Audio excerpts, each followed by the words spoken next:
ETVciens, ETVciennes, bonjour. Merci d'arrêter de regarder les autres chaînes de télévision locale. Vous êtes bien sûr sur ETV. Si vous nous regardez, vous êtes sur EFM Radio. Si vous nous écoutez, je vous rappelle que vous pouvez nous retrouver sur Internet, en podcast et notamment sur les réseaux sociaux à l'adresse etv.gp. Voilà, l'adresse s'affiche ci-dessous et vous pouvez télécharger également notre application mobile à l'adresse apps.etv.gp.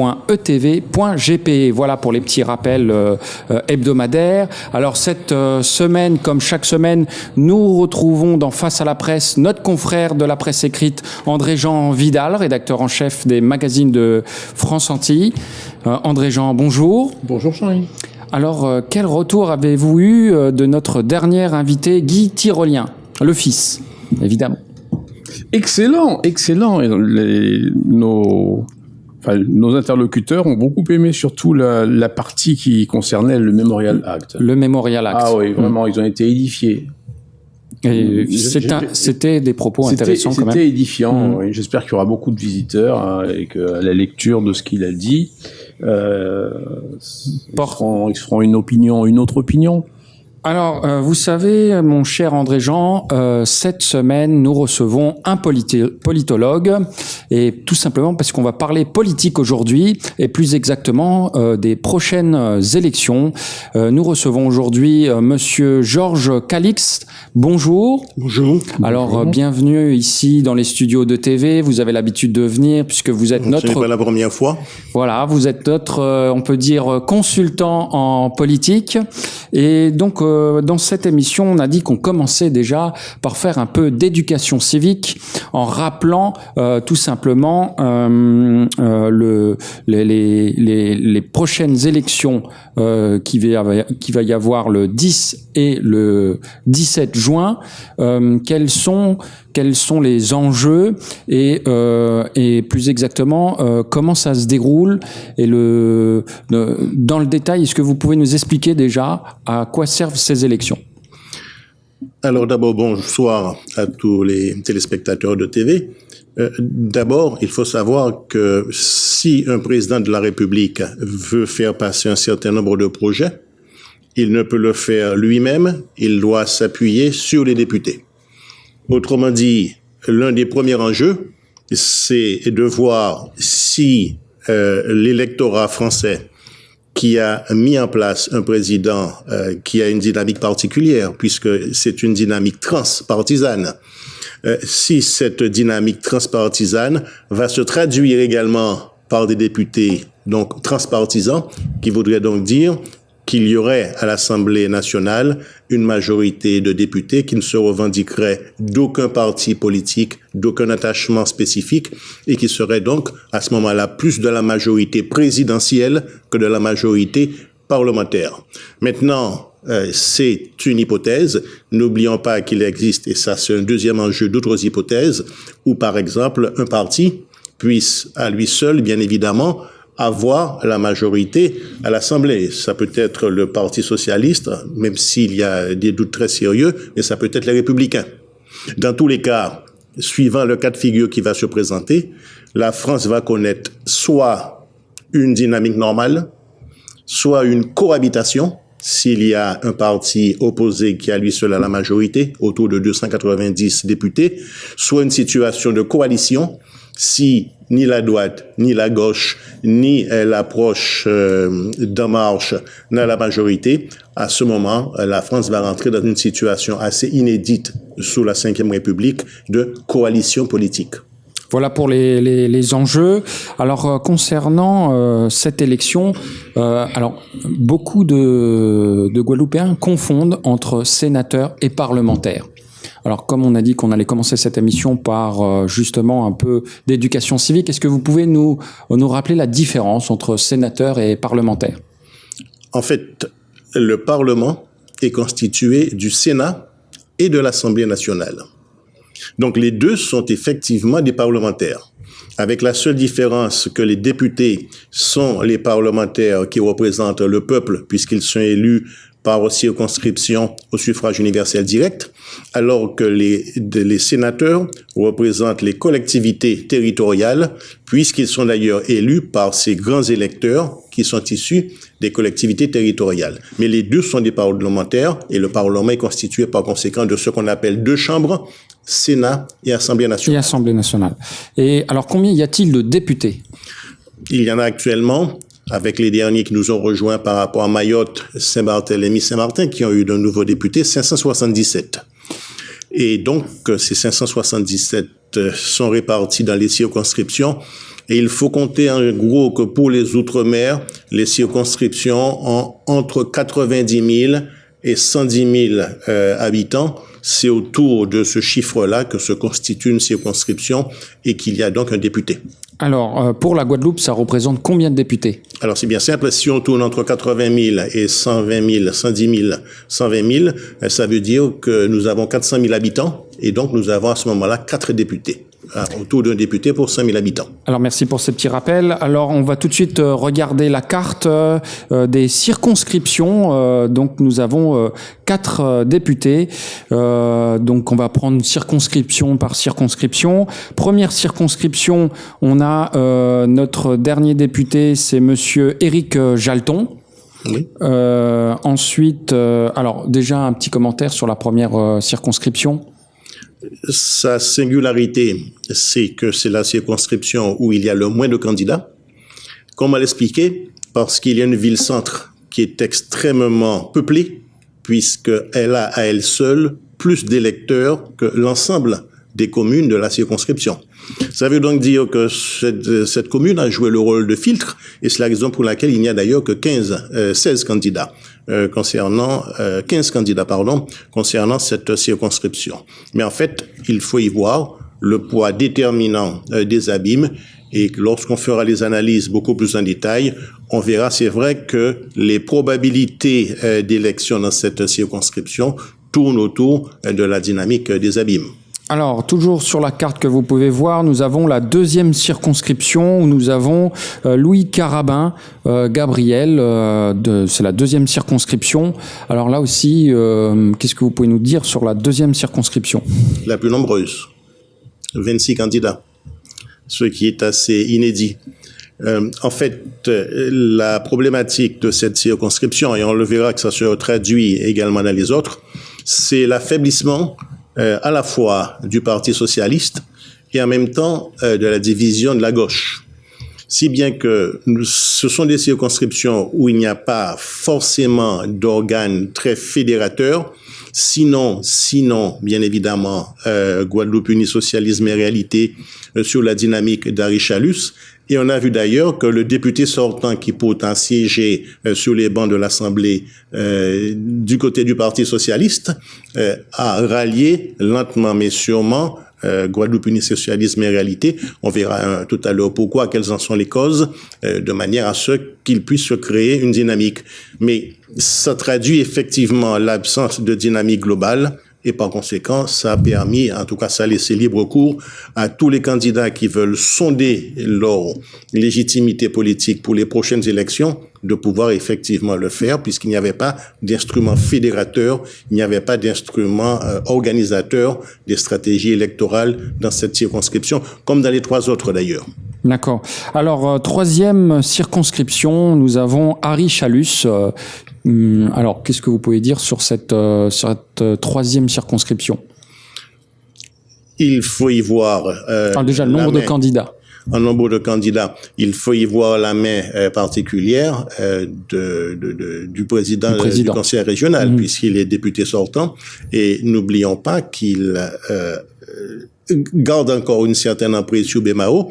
La question, en fait, est de savoir, est-ce que sa dynamique est suffisamment puissante pour permettre à quelqu'un qui est relativement peu connu dans la circonscription, à savoir l'adjoint maire de Petit-Bourg, est-ce que cette dynamique suffira effectivement pour pouvoir, en tout cas, laisser une probabilité à ce que la dynamique qu'il a insufflée, en tout cas de par sa personnalité de député et de président du conseil régional, est-ce que ça suffira? Alors, et la dernière circonscription, c'est la 4e. Nous avons Victorin Lurel. Le nombre de candidats actuellement déclarés. Victorin Lurel, mais qui ne s'est absolument pas engagé de manière précise. En tout cas, lui-même directement. Alors, la particularité de cette circonscription, c'est encore, on revoit l'éclectisme lié à l'affaiblissement des différents partis, puisque même les partis qui se revendiquaient de droite, je prends en particulier Aramis Sarbo, il a rejoint Guadeloupe Unie Socialiste, enfin Guadeloupe Unie, le GUSR. On constate également que le Parti Socialiste est tellement affaibli qu'il n'a pas été en mesure de pouvoir avancer un candidat qui serait soutenu par une force suffisamment puissante. Il s'est appuyé carrément sur un maire en exercice dont on sait qu'elle va de toute façon démissionner. On constate même que Thierry Abelli, le maire de Bouillante, a rejoint Capesterre-Belle-Eau. Et je voudrais rappeler qu'à Capesterre-Belle-Eau seulement, il y a pas moins de 9 candidats. Là encore, on voit l'importance des villes-centres. Et en fait, ce qui se produit sur cette circonscription, c'est qu'il y a toujours cette volonté de se positionner sur le plan municipal. Il y a, je crois, 23 candidats, sachant que de toute façon, il faut toujours s'appuyer ou s'adosser à une ville-centre de manière à ce qu'il puisse y avoir un potentiel électoral suffisamment conséquent pour augmenter ses chances, en tout cas de figurer correctement sur l'échiquier politique. Alors, question suivante, c'est celle d'un téléspectateur tout simplement. Combien y a-t-il de candidats pour la Guadeloupe ? 82. 82. Un chiffre historique. C'est énorme. C'est énorme. D'ailleurs, quand on voit les ratios, y compris par rapport à l'Hexagone, on constate que chez nous, on est dans des ratios qui sont quasiment multipliés par 20. Alors que ça a augmenté au niveau de l'Hexagone. Mais on trouve des ratios multipliés par 10, multipliés par 12. Nous, nos ratios sont multipliés par 20. Ce qui montre effectivement qu'il y a eu un engouement tout à fait particulier que nous aurons l'occasion d'expliquer, puisqu'en réalité, et d'ores et déjà on peut le dire, derrière les législatives se jouent des stratégies pour les municipales. Exactement. Alors, une question aussi importante, pouvez-vous nous rappeler à quoi servent les députés ? Alors, ils servent à voter les lois. Là où je voudrais insister, c'est que la France est une république décentralisée. C'est ce que dit le fronton de la Constitution depuis la modification du 28 mars 2003. Et il y a donc des compétences qui sont décentralisées sur lesquelles les députés n'ont pas la main, puisqu'elles ont été transférées aux collectivités. Et l'article 34 de la Constitution confère aux députés deux grandes catégories de responsabilités. Toutes les lois en relation avec les missions régaliennes de l'État, ce sont les députés qui les votent. D'autre part, les lois qui permettent aux collectivités territoriales et aux établissements publics de coopération intercommunale de prendre des décisions sont également votées par les députés. C'est là où en France, il y a cette particularité de la décentralisation administrative. Ça veut donc dire que même dans la décentralisation, les compétences qui sont exercées par les collectivités sont des compétences qui ont été votées par la loi, donc par les députés, et ensuite qui autorise les collectivités, par transfert de compétences, à les exercer en lieu et place de l'État. Donc le député est effectivement au centre de la vie quotidienne, puisque toutes les formes réglementaires qui nous concernent aussi bien sous le plan du travail que sous le plan de la gestion politique, tous ces éléments, la France est restée encore assez jacobin sur cet aspect-là, et les députés ont un rôle capital. Alors, merci pour ces petits rappels d'éducation civique. On va embrayer tout de suite par les questions de la presse. Donc, André-Jean Vidal, je sais que vous attendez... vous avez envie de poser une question. Oui, je vous sens... oui. Allez-y. J'ai pas de questions. Allez-y. Allez-y. Non, je commence alors ? Oui, allez-y. Ok. Commencez. Alors, ce qu'on va faire, c'est déjà un petit rappel donc on a vu à quoi servent nos députés, et ce qu'on va voir tout de suite, c'est les schémas sur l'activité des députés. Alors, premier député, Victorin Lurel. Donc là, on voit à l'écran justement la participation globale. durant sa mandature. Alors, qu'est-ce que vous pouvez nous dire justement, un petit commentaire sur son état, la semaine d'activité. Donc, il y a 32 semaines d'activité au sein de l'hémicycle. Oui, tout à fait. Et 41 présences en commission. Alors, le principe global, un député, son rôle, c'est au regard d'une réalité qu'il constate dans sa circonscription, d'appréhender si cette réalité concerne l'intégralité d'un espace qui serait la Guadeloupe et peut se généraliser sur tous les acteurs ou tous les éléments de la même situation au niveau de l'Hexagone. Donc, a priori, un député fait des propositions de loi. Et l'une des grandes faiblesses de nos députés, c'est qu'ils ont beaucoup co-signé des propositions de loi, mais qu'ils n'ont pas eux-mêmes présenté des propositions de loi, alors même que la spécificité de l'outre-mer nécessiterait qu'il soit à ce moment-là beaucoup plus fort en matière de propositions. Et c'est quand même l'intérêt d'avoir séparé le mandat local du mandat national, pas seulement au niveau de l'exécutif, y compris au niveau des adjoints ou des vice-présidents. Parce que normalement, pour faire des propositions de loi, il faut être présent en permanence sur l'Hexagone, en tout cas faire le va-et-vient. Et c'est vrai que nos députés n'avaient pas le temps, puisqu'ils étaient tous soit maires de grandes villes, soit présidents de collectivités majeures, et ils cumulaient, qui plus est, le fait qu'ils soient maires ou présidents de collectivités majeures avec la présidence d'établissements publics de coopération intercommunale. Donc c'est vrai que nos députés en particulier n'avaient pas cette disponibilité leur permettant de faire des propositions de loi, et on constate effectivement que malheureusement, quand on fait le bilan des différents rapports, ils ont beaucoup co-signé. Mais le fait de co-signer ne veut pas dire que ça prend en compte une spécificité qui est locale. Et ça, il faut le regretter. En fait, ils occupent un fauteuil et rien d'autre, quoi. Alors, certains sont certains font acte de présence, certains même ne sont quasiment jamais là. Éric Jalton, c'est quand même phénoménal de savoir qu'il a passé... Alors, on le voit tout de suite à l'écran. Sur 47 mois, il a fait 6 semaines d'activité. Oui, c'est vrai que Éric Jalton, c'est particulier. C'est particulier. Et il n'a eu que 5 présences en commission. Voilà, c'est ça. Et quand il nous dit que ce qui est important, c'est de faire des questions écrites, bon, 126... D'accord, là encore, on peut penser que oui, il fait beaucoup de questions écrites, mais ça s'arrête là, quoi. Sinon, il n'est jamais présent, il n'est jamais moteur d'une proposition, il n'est jamais. Mais écoutez, au niveau des travaux législatifs, s'agissant d'Éric Jalton, il y a eu une intervention sur le projet de loi de finances pour 2013 et une intervention pour la régulation économique en Outre-mer. C'est-à-dire un travail tout à fait médiocre. Alors, on ne peut pas qualifier de médiocre.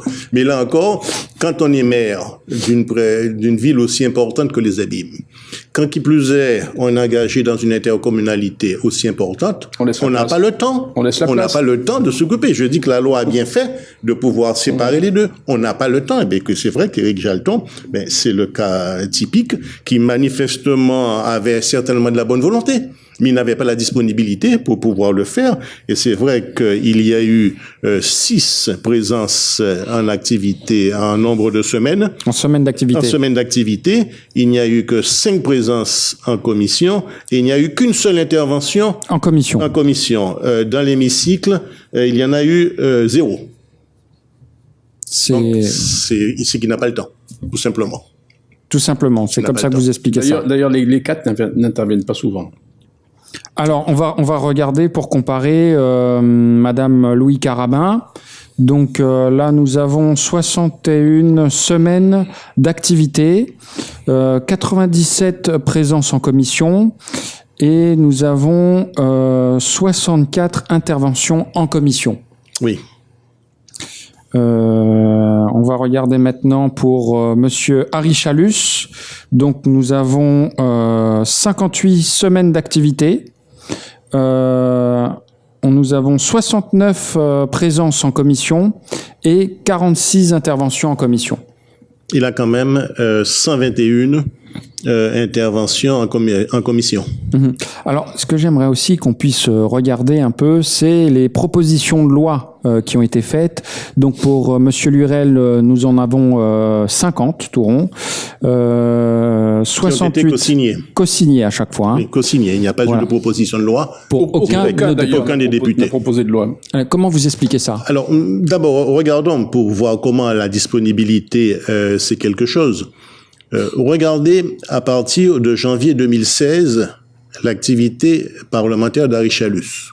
On est donc le mois d'après son élection à la présidence du conseil régional. Et vous constatez incontestablement qu'entre les périodes précédentes et effectivement la période où il prend la responsabilité de la région, il y a déjà une baisse importante de l'activité parlementaire. Et ça, c'est normal. On revient encore à la grande problématique de la disponibilité. Et c'est incontestable que quand on fait l'analyse de nos différents députés, à l'exception de Victorin Lurel, mais qui, par la force des choses, par le fait qu'il était au gouvernement, a été effectivement très actif. Hein. La preuve, c'est que, par exemple, Victorin Lurel, en termes d'intervention dans l'hémicycle, c'est quand même 229 interventions sur la législature et 212 amendements de proposés.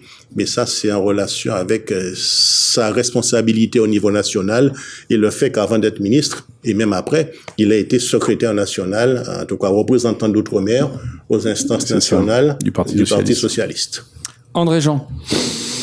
Donc, d'après vous, c'est pas... Comment pourrait-on dire? C'est le manque de temps qui explique ces graphiques. Alors, le manque de temps... à 80%. D'accord. Et à 20%, c'est une sous-estimation, à mon avis, du rôle du droit comme instrument de régulation et de promotion des politiques publiques. Je reste persuadé, puisqu'à contrario, vous avez des députés qui ont cette responsabilité, mais qui également sont très actifs.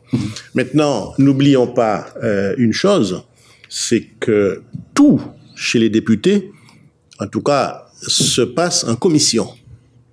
Et le fait que nos députés ne soient pas forcément très présents dans les commissions, ça empêche qu'il y ait eu des amendements spécifiques qui soient apportés pour tenir compte de la réalité locale. Et le fait qu'il n'y ait pas eu justement cette contribution spécifique, des lois sont passées et se retrouvent quasiment en situation d'inadaptation. Et on constate qu'en même temps, on aurait pu avoir beaucoup plus de propositions de loi pour demander des habilitations à adapter la loi. Là encore, nos députés sont frileux, puisque à la date d'aujourd'hui, nous n'avons que 2 habilitations. L'une pour le renouvellement des énergies renouvelables, et l'autre pour la formation. Alors que la modification constitutionnelle du 28 mars 2003 autorise justement et permet, par une proposition de loi, à ce que des députés puissent demander à ce qu'il y ait des adaptations. Alors, nos députés ne sont pas suffisamment présents en commission, ils n'utilisent pas suffisamment la capacité d'habilitation qui leur est donnée. Donc, en plus de leur indisponibilité, il est incontestable qu'il y a un problème de sous-estimation de l'intérêt du droit. Sont-ils frileux ou timides? Leur donne-t-on assez de place dans les groupes? Dans les groupes, il y a toujours des organisations possibles et l'intérêt du groupe, c'est surtout pour la prise de parole. Ce qui est important, c'est que nos députés soient présents en commission. Et malheureusement, c'est là où les choses ont péché et que certainement des aspects spécifiques à la réalité locale n'ont pas suffisamment été pris en considération dans le processus législatif, de telle sorte que la loi puisse, par exemple, tenir compte et dire, voilà, cet article s'applique de manière identité législative. Cependant, que s'agissant des Outre-mer, il y aura telle particularité. Regardez les textes de loi et vous allez constater qu'il y a très très peu de spécificités ultramarines, alors même qu'on constate a posteriori que certaines dispositions de certaines lois ne sont pas applicables, en tout cas sont difficilement applicables sur place. André Jean, une dernière question avant la publicité. Mais est-ce que c'est pas un manque de, comment dire, de culture, de culture politique? Alors, je ne sais pas si c'est un manque de culture politique, puisqu'a priori, ils sont censés avoir des attachés parlementaires. C'est ça, c'est pour ça que ces attachés parlementaires, ce sont eux qui sont censés mettre le travail en forme. Mais l'attaché parlementaire ne peut pas se substituer au député. Il ne peut mettre en forme, en tout cas, dans ce qu'on appelle les normes canoniques de l'Assemblée, une proposition de loi, c'est-à-dire doit être structurée d'une certaine manière. Les attachés parlementaires savent faire, mais ils ne font que si on le leur demande. Et est-ce que ces attachés parlementaires de nos élus, sont-ils éprouvés, sont-ils... Alors là, vous posez un autre problème. Mais oui. Écoutez, la loi autorise, et il y a eu suffisamment de difficultés, la loi autorise le parlementaire à recruter qui il veut. Mais il peut recruter... On pourrait peut-être vouloir, nous... Il peut recruter, y compris quelqu'un de sa famille. Nous qui l'élisons, nous voudrions peut-être le voir recruter quelqu'un de compétent. Mais écoutez... Et ça expliquerait peut-être que... Oui, c'est sûr qu'il y a là-dessus, ce ne sont pas tous les attachés parlementaires qui ont le même niveau de compétence. Certains sont très bons, ils ont même fait d'ailleurs Sciences Po. Tout à fait. Et puis d'autres maintenant, mais parce qu'ils ont été recrutés pour des raisons de lien, de relations. D'ailleurs, la loi sur la moralisation de la vie politique est en train d'être produite. Et justement s'attaque à ce problème, puisqu'il est question de ne pas recruter un membre de sa famille en tant qu'attaché parlementaire. Ce qui n'empêchera d'ailleurs pas des échanges réciproques. On est d'accord. Élu de me proposer sa fille ou son fils comme attaché parlementaire et vice-versa. Oui, c'est assez insidieux. Voilà, insidieux. Oui, on est d'accord là-dessus. Ben, c'est sûr que les parlementaires vont se mettre d'accord. Ils vont se mettre d'accord. Bon, sans écouter. Alors, chers amis, c'est déjà l'heure. On me dit en régie, c'est l'heure de quoi? C'est l'heure de la publicité. Publicité.